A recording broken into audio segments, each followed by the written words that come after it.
Hello everybody. So today I wanted to talk a little bit about Australia's coach, Justin Langer, for the cricket team, of course.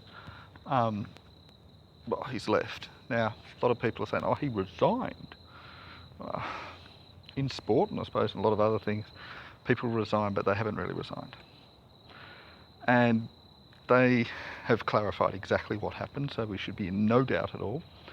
So the Cricket Australia, the board, they met and decided that they wanted to fire Justin Langer. They had an all-night session, and they said, well, we'll let you stay on until the end of October this year. So they're going to give him, about 8 months. So till the end of the World Cup, the 2020 World Cup, the next one, is going to be held in Australia. So he could leave on a high, and then after that he's gone, he's fired.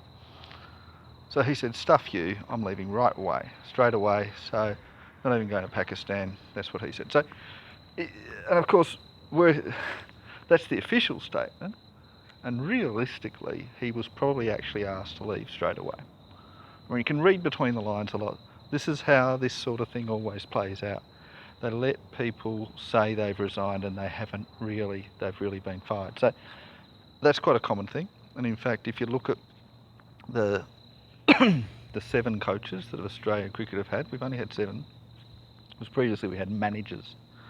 Don Bradman was a manager for, I think, about 40 years for Australian cricket. But we've had 7 official coaches, and only one of them has officially been fired, and that was Mickey Arthur. But only 2 of them really quit. So 5 of them were fired, realistically. But only one of them officially was fired. So Justin Langer, and I did a bit of a look, he's probably the most hated coach after Mickey Arthur. So the second most overall, or 6th out of 7. So pretty well hated. And I think you can get a feel for that by the fact that in August 2021, and this didn't really make the media, but this has come out, that in August 2021, after we'd lost to India for the second time in Australia, and both times we lost to India in Australia, so we'd never lost to India in Australia in the whole 70 years we played against them. We'd never lost at all.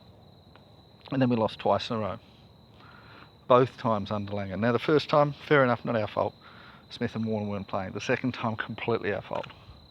What the hell? And we'd just beaten England in England, and then we still lost to India and Australia. What the hell? What did he do? What was he doing?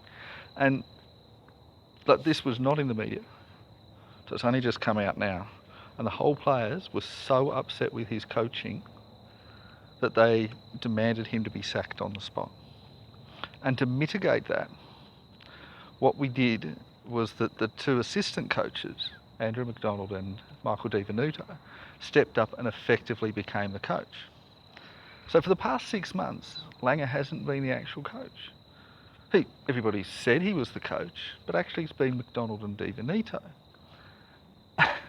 So everyone is saying, oh, he should be praised for all of his work in the last 6 months. The work in the last 6 months was McDonald and Di Venuto.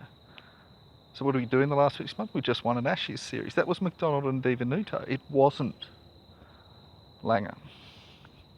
He was a figurehead because we didn't want to admit to how big the disharmony was, how much everybody hated him. We didn't want to admit to that. And so that 2020 World Cup success was McDonald and Di Venuto.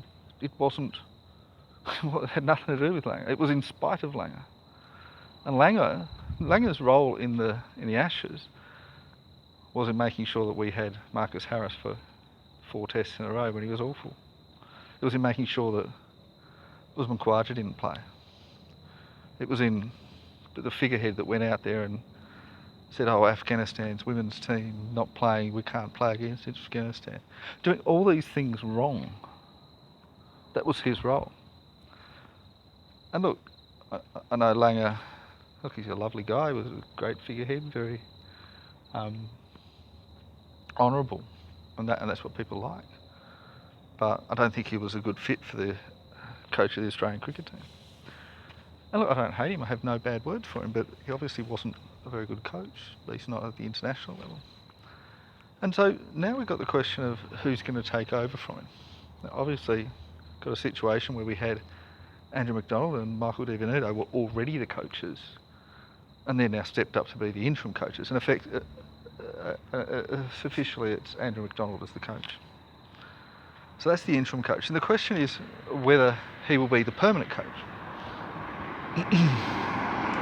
So I think that what will happen is that Andrew McDonald he'll go to Pakistan as the coach. And they won't make a decision while he's in Pakistan. So he'll go to Pakistan. Michael Di Venuto will be the assistant coach. But after they go there, it might depend on how well they go. For interim coach, we're going to Pakistan. We're playing. Hopefully, it isn't cancelled at the last minute. So we're going to go there. A few players are apparently not going to go, and we'll probably lose the whole series. I'm expecting us to lose badly because nobody's played there for ages, and we haven't been there for 24 years. We've got no idea how the conditions are going to suit. But yeah, we'll go there, and all goes well. McDonald will do well, and I think he could be a good coach. I'm not saying he's the best possible coach available, but yeah, I'd be surprised if Di Venuto stepped up ahead of him, being one step below. But look, if McDonald stuffs up, it could be Di Venuto. And who else is in the mix? Well, Gary Kirsten has been sniffing around, but Gary Kirsten really wants to go to England. The only reason that Gary Kirsten would be considered is because England want Langer. If England take Langer, then Kirsten will say, oh, right, I'll go to Australia as the second option for him. And I think that's a bad position to be in. We don't want to have someone who wants us the second option. I think that, and also we had that bad experience with Mickey Arthur, the only one we hated more than Langer. And he was a foreign coach. He's our only foreign coach so far out of the 7. Do we want to have Kirsten as our second? Do we want to risk that? I mean, I've got no doubt that Kirsten will be better than Mickey Arthur, but he's taken us as our second option. He's another foreign coach. I think that's too risky. Another option is Trevor Bayliss. Now, he of course coached England quite successfully. He's Australian. He'd be coming back, but again, I'm just not feeling the passion there. Ricky Ponting. A lot of people have a lot of respect for him. And he's coaching some IPL teams, but he's living such a luxurious lifestyle. I don't think that he would want to commit to such a thing, I think. And also the big thing with Ricky Ponting is he just said they were wrong to dump Langer. So it'd be very hypocritical for him to then take the job that he said should have stayed with Langer. So then we've got Jason Gillespie, another option. But Jason Gillespie, I don't know that he really wants to travel that much. And I'm not sure that he's really ready.